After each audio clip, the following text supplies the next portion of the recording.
تم سے ہمارا کام کر دو، سب ٹھیک ہو جائے گا۔ اب بھی کچھ نہ بگڑا میاں جی، ہماری بات مان لو، ہمیں بھاگن دوار پہنچا دو، بھگوان کی سوگن سب ٹھیک ہو جائے گا۔ تو غلیظ ناپاک کتے اس پاک مزار پر جا کر کیا کرے گا؟ یہ تمہاری سمجھ میں نہ آئے گا میاں جی، تم بس ہمارا کام کر دو، پھر مزے کرو، ایسے عیش کرو گے کہ جیون بھر دعائیں دو گے ہمیں۔ اپنے ماں باپ کی قسم، مجھے کچھ بھی ہو جائے میں تیرے ناپاک وجود کو اس پاک جگہ کبھی نہیں پہنچاؤں گا، یہ میرا عہد ہے۔ تو پھر ہم بھی تمہیں بتا دیں میاں جی، ایسا حال کر دیں گے تمہارا کہ موت بھی تم سے گھبرائے گی، جو کہیں گے وہ کر کے دکھائیں گے۔ غلیظ ناپاک کتے، میں تجھے فنا کر دوں گا، میں تجھے زندہ نہیں چھوڑوں گا۔ میں نے اچک کر اس کی گردن پکڑ لی، اس کے منہ سے دل دوز چیخیں نکلنے لگی۔ مجھ پر جنون سوار تھا، مجھے باہر سنتریوں کی چیخ و پکار بھی سنائی نہیں دی، وہ اندر گھس آئے تھے، اسے میری گرفت سے چھڑانے کی کوشش کر رہے تھے مگر اس میں ناکام تھے۔ پھر شاید میرے سر پر ضربیں لگائی گئی تھی، اس کے بعد مجھے ہوش نہیں رہا تھا۔ نہ جانے کب ہوش آیا تھا، سر پھوڑا بنا ہوا تھا، آنکھوں کے سامنے بار بار تاریکی چھا جاتی تھی، بری طرح چکر آ رہے تھے، جی مالش کر رہا تھا بھی کہیں اور حواس کسی قدر قابو میں آئے تو محسوس کیا کہ کسی بستر پر ہوں، پیروں میں فولادی بیڑیاں پڑی ہوئی ہیں، گزرے لمحات یاد آنے لگے، سب کچھ یاد آ گیا۔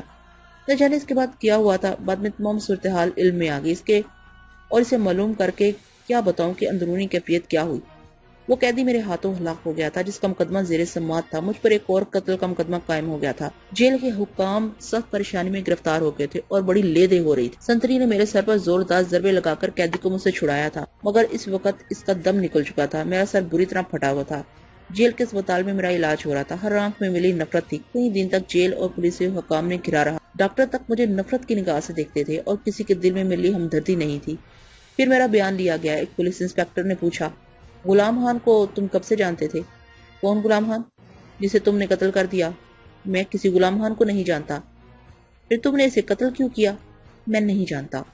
اس سے پہلے کتنے قتل کیے ہیں؟ بیکار باتوں کا میرے پاس کوئی وقت نہیں، میں نے جلائے ہوئے لہجے میں کہا۔ سر کی دکن قابل برداشت تھی، پھر یہاں پر موجود تمام لوگوں کے ناخوشگوار رویے نے بے حد بددل کر رکھا تھا، ایک نظر بھی ایسی نہیں تھی جس میں میری ہمدردی کے آثار ہوتے۔ اس کیفیت نے جو بیزاری دل و دماغ پر طاری کر رکھی تھی، اس کے تحت اس کے علاوہ اور کیا جوابات دے سکتا تھا؟ پولیس افسر نے گرائے ہوئے لہجے میں کہا، ہوش و حواس تو اس طرح درست ہوں گے تمہارے کہ مرنے کے بعد بھی یاد رکھو گے۔ تم نے 2 قتل کیے ہیں، 2 بے گناہوں کو قتل کیا تم نے، تمہارا انجام اچھا نہیں ہوگا۔ میں نے تلخ نگاہوں سے پولیس آفیسر کو دیکھا اور کہا، میرا جو انجام ہو رہا ہے پولیس آفیسر، وہ شاید بہت اچھا ہے، تم تصور بھی نہیں کر سکتے کہ تمہارے ساتھ کیا ہوگا۔ اس نے کہا، میں مسکرا کر خاموش ہو گیا۔ پولیس آفیسر مجھ سے طرح طرح کے سوالات پوچھتا رہا اور میں نے اسے الٹے سیدھے ہی جوابات دیے۔ وہ دانت پیستا رہا تھا، اس کے بعد اٹھ کر چلا گیا تھا۔ بہرطور ہسپتال میں تقریباً 1 ہفتے رہنا پڑا تھا۔ بیڑیوں اور ہتکڑیوں نے الگ ناک میں دم کر رکھا تھا۔ پولیس کے جوان ہر وقت میرے کمرے کے سامنے رہا کرتے تھے، ڈاکٹر بھی آتا تھا تو پولیس کی نگرانی میں۔ مجھے خطرناک اور جنونی قاتل قرار دیا گیا تھا، کوئی میرا درد نہیں جانتا تھا، کوئی میرے دل کی پکار نہیں سن سکتا تھا۔ میرا دل چیخ چیخ کر کہتا تھا، میں ایسا نہیں ہوں، یہ سب کچھ جو کچھ ہوا اس میں میرا قصور نہیں ہے، لیکن اب تو جان بوجھ کر بھی کسی کو کچھ بتانے کو دل نہیں کرتا تھا۔ بس عجیب سی کیفیت تھی، بہت ہی عجیب۔ اس بار کوٹری میں پہنچا دیا گیا تھا، اس میں سوائے میرے اور کوئی نہیں تھا۔ کوٹری کی کھردری زمین پر لیٹتے ہوئے میں نے ٹھنڈی سانس لی اور سوچنے لگا، اب کیا ہوگا؟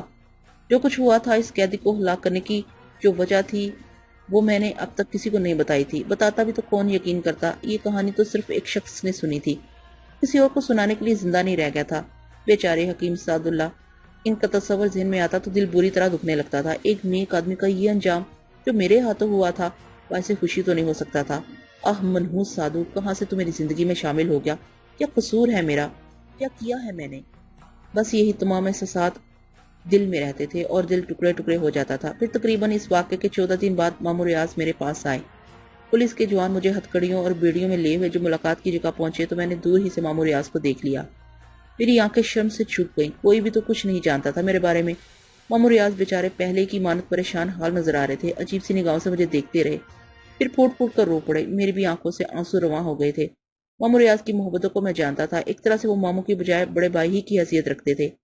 والد صاحب کا رویہ بھی ان کے ساتھ اپنی اولاد جیسا ہی تھا۔ ماموں مجھے جتنا چاہتے تھے میں اسے اچھی طرح جانتا تھا۔ پھر وہ بھرائے ہوئے لہجے میں بولے، کیا ہو گیا تھا تجھے کیا ہو گیا مسعود؟ کیا کر ڈالا تو نے؟ یہ سب کچھ میرے بچے، کیا کر ڈالا تو نے؟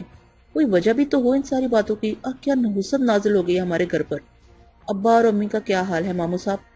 سب زندگی کا بوجھ گھسیٹ رہے ہیں، سارا کیا دھرا چوپٹ ہو گیا ہے، بھائی صاحب بستر سے لگ گئے ہیں، باجی کا ذہنی توازن خراب ہوتا جا رہا ہے، وہ یہاں آنے کے قابل نہیں ہے۔ اور تجھے یہ باتیں نہ بتاتا مگر کیا کروں، مجبوری ہے، بتانا بھی ضروری ہے۔ ایک بات کہوں ماموں صاحب، یقین کر لیں گے؟ کہو مسعود، کہو میرے بیٹے، ماموں صاحب نے درد بھرے انداز میں کہا۔ ان تمام باتوں میں میرا کوئی قصور نہیں ہے ماموں صاحب، میں بے گناہ ہوں ماموں صاحب۔ جو مجھ پر طاری ہو جاتا ہے وہی مجھ سے یہ سب کچھ کرا رہا ہے، میں اتنا برا نہیں تھا۔ یہ سب کچھ میرے گناہوں کی سزا ضرور ہے، لیکن حقیقت یہ ہے ماموں صاحب کہ ان دونوں افراد کو میں نے ہوش و حواس کے عالم میں قتل نہیں کیا۔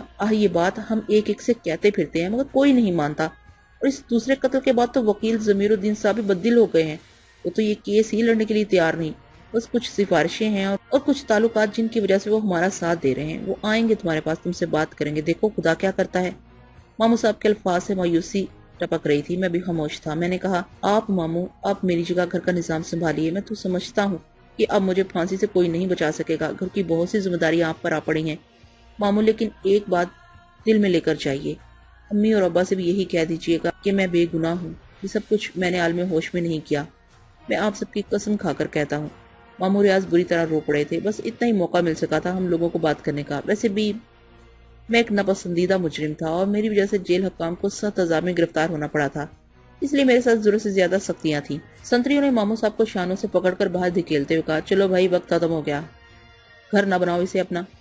وہ لوگ ماموں صاحب کو دھکیلتے ہوئے باہر لے گئے۔ میں جالی کے پیچھے کھڑا بے بسی کی نگاہوں سے اپنے پیارے ماموں کی یہ بےزتی دیکھتا رہا۔ جی چاہ رہا تھا کہ اس سے ٹکرا ٹکرا کر مر جاؤں، مگر شاید یہ بھی میرے بس میں نہیں رہا تھا۔ سر کے زخم ابھی تک ٹھیک نہیں ہوئے تھے، اگر کوئی اور مجرم ہوتا تو اسے شاید ابھی ہسپتال میں ہی رکھا جاتا، لیکن ڈاکٹر مجھ سے خوفزدہ تھے، یہاں تک کہ اب تو جیل کے سنتری تک میری سلاؤں کے پاس سے گزرتے ہوئے گھبراتے تھے، دور ہی دور سے مجھے دیکھتے تھے یا رک کر ایسی نگاہوں سے مجھے تکتے تھے جیسے میں ابھی سلاحیں توڑ کر ان پر حملہ ور ہو جاؤں گا۔ کسی انسان کی بے قدری اس کے لیے کس قدر دلدوز ہو سکتی ہے، اس کا اندازہ کوئی صاحب دل ہی لگا سکتا ہے۔ بے بسی کے دن، بے کسی کی راتیں، جیل کی تاریک کوٹری، تنہائی اور نفرت بری نگاہیں، یہ ساری چیزیں اب میرے لیے تھیں۔ میں اپنے گناہ کو کم نہیں سمجھتا تھا، کیونکہ میں نے لالچ میں آ کر زندگی کو اصول کے دھارے سے ہٹایا تھا اور بے اصولی اپنائی تھی۔ جادو سیکھ کر یا سفلی علم کا سہارا لے کر میں اپنے مستقبل کو بنانا چاہتا تھا۔ یہ گناہ میرا تھا اور اس کی سزا بے حد طویل تھی، بے حد طویل۔ کئی بار رو رو کو خدا سے دعا مانگی، توبہ کی تھی، لیکن شاید میں اپنے جرم کو پوری طرح سمجھ نہیں پایا تھا، مجھے اپنے گناہ کا پوری طرح احساس نہیں تھا۔ میرے لیے بھی بہت طویل سزا تھی۔ پھر دوسری کہانیاں جاری ہوگی۔ ماموں ریاض بے پناہ پیسہ خرچ کر رہے تھے، عدالت میں میرا چالان پیش کر دیا گیا، مجھ پر دوہرے قتل کا جرم تھا، حکیم سعد اللہ کا قتل، اس کے بعد ایک قیدی غلام خان کا قتل۔ البتہ میرے وکیل ضمیر الدین صاحب نے اپنی مرضی کے خلاف میری بہت زیادہ مدد کی تھی، انہوں نے غالباً کچھ ایسے دلائل پیش کیے تھے جن کی بنا پر مجھے پاگل اور ہپتی قرار دے دیا جائے، لیکن وکیل سرکار انہی لوگوں میں سے تھا جو مجھے نفرت کی نگاہوں سے دیکھتے تھے۔ اس نے جج صاحب سے میری دماغی معائنے کا مطالبہ کیا اور جج صاحب نے حکم دیا کہ اعلیٰ قسم کے دماغی اسپتال سے میرا معائنہ کرایا جائے اور رپورٹ آئندہ پیشی پر ان کے سامنے پیش کی جائے۔ یہ سب کچھ بھی ہوا، میرا دماغی معائنہ کرایا گیا، پولیس کے جوانوں کی نگرانی میں مجھے اسپتال لے جایا گیا، تقریباً 5 دن وہاں صرف ہوئے۔ میرا دماغی معائنہ کیا گیا، طرح طرح کے ایکس رے، مختلف طریقوں سے دماغی تغذیہ، عاجز آ چکا تھا ان تمام باتوں سے، لیکن جی رہا تھا۔ پھر پیشی ہوئی اور میرے دماغی معائنے کی رپورٹ پیش کر دی گئی اور ڈاکٹروں کا متفقہ فیصلہ جج صاحب کے سامنے پیش کر دیا گیا، جو یہ تھا کہ میں دماغی طور پر ایک تندرست آدمی ہوں اور میرے دماغ میں کوئی خرابی نہیں ہے۔ اس کے بعد 5 سماعتیں اور ہوئیں اور پھر مجھے اس دنیا سے رخصتی کا پروانہ دے دیا گیا۔ سزائے موت ہو گئی تھی مجھے، غالباً سبھی کو اس بات کا یقین ہو گیا تھا۔ عدالتی کارروائی کے دوران جس دن فیصلہ سنایا جانے والا تھا، ماموں ریاض کے ساتھ والد صاحب بھی تھے، وہیں بے ہوش ہو گئے اور ماموں ریاض انہیں سنبھالنے لگے۔ میرے دن کا تعین بھی کر دیا گیا۔ اس بار مجھے جیل کی جس کوٹری میں پہنچایا گیا وہ بہت ہی زیادہ تنگ و تاریک تھی، وہاں وحشتوں کا راج تھا، مجھے اپنی موت کا وقت معلوم ہو چکا تھا۔ یہ بڑی عجیب بات، لوگ کہتے ہیں کہ موت کا کوئی وقت نہیں ہوتا، زندگی کب ختم ہوگی یہ کوئی نہیں جانتا، لیکن کیسی انوکھی بات ہے کہ میں جانتا تھا کہ فلاں دن فلاں وقت مجھے اس دنیا سے رخصت کر دیا جائے گا۔ ان دنوں سوچے بہت زیادہ جامع نہیں تھی، بس اڑے اڑے خیالات تھے اور ماضی کی کہانیاں۔ یہ غالباً تیسرے دن کی بات ہے، میرا بھائی، بہن اور ماموں ریاض مجھ سے ملاقات کے لیے پہنچے، سب کے سب زاروں کی طرح رو رہے تھے۔ میں نے غصے میں کہا، آپ لوگ یہاں کیوں آئے ہیں؟ میں کسی سے ملنا نہیں چاہتا، آپ میں سے کوئی میرا اپنا نہیں ہے، کیوں یہاں آئے ہیں آپ لوگ؟ چلے جائیے، چلے جائیے۔ بھائی جان، میری بہن بلک بلک کر رو پڑی۔ میں نے اسے خونی نگاہوں سے دیکھا اور بولا، میں کسی کا بھائی جان نہیں ہوں، میرا اب اس دنیا سے کوئی واسطہ نہیں ہے، جاؤ۔ اگر مجھ سے اپنا کوئی رشتہ ہی سمجھتے ہو تو صرف میرا ایک کام کر دینا، وہ یہ کہ اماں اور ابا کا خیال رکھنا۔ میں نے ان لوگوں سے منہ موڑ لیا اور سب روتے بلکتے چلے گئے۔ میں تو اب ان لوگوں میں سے تھا جن سے دنیا چھین لی جاتی ہے، اب تو مجھے ساری باتیں بیکار لگتی تھی۔ میں رات کو زمین پر لیٹ گیا، دوسرے دن پھانسی کی سزا دی جانی تھی مجھے۔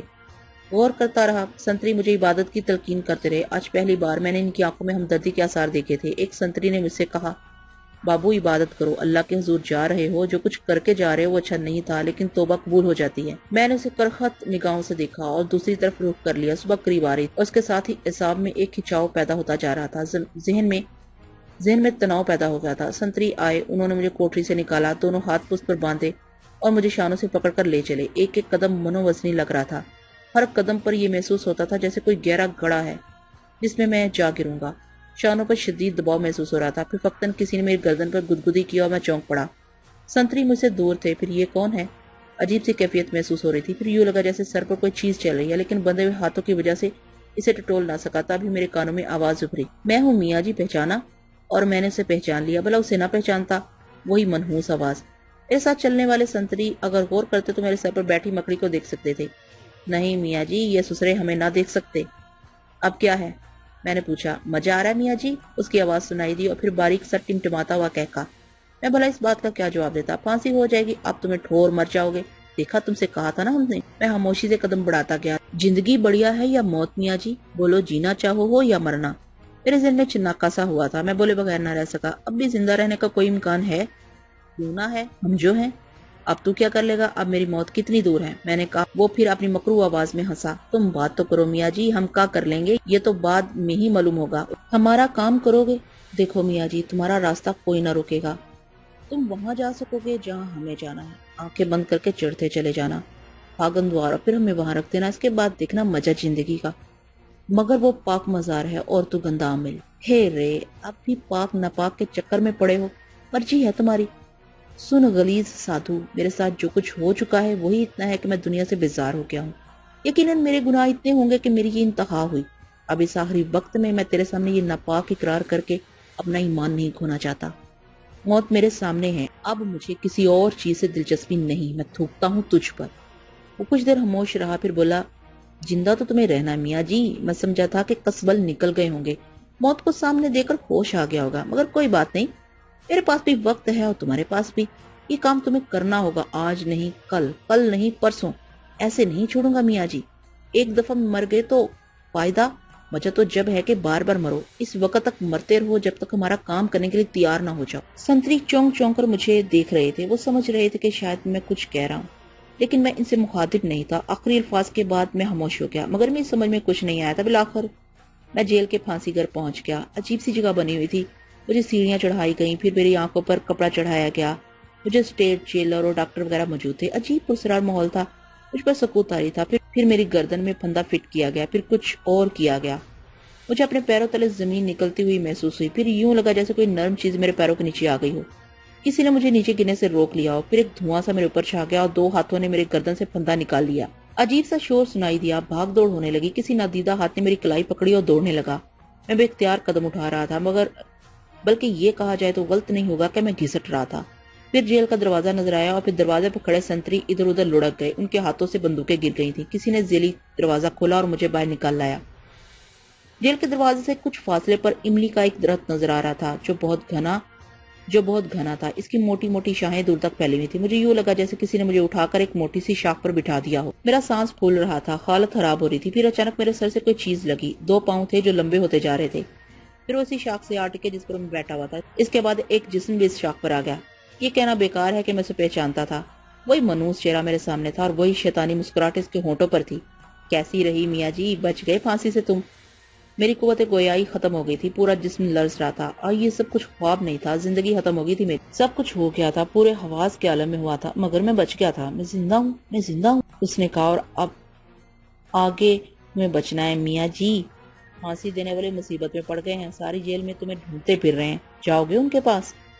میں خشک ہونٹوں پر زبان پھیر کر رہ گیا۔ اس نے ایک طرف اشارہ کرتے ہوئے کہا، ادھر دیکھو، تمہارے گھر والے تمہاری لاش لینے آئے ہیں۔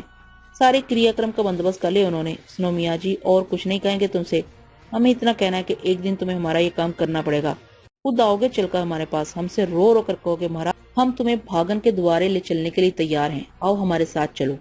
جب تک تم ہمارا یہ کام نہ کرو گے ایسے ہی در بدر پھرتے رہو گے، جہاں جاؤ گے مصیبت تمہارے ساتھ ہوگی، جہاں ٹکو گے وہاں والے بھی مصیبت میں پھنس جائیں گے۔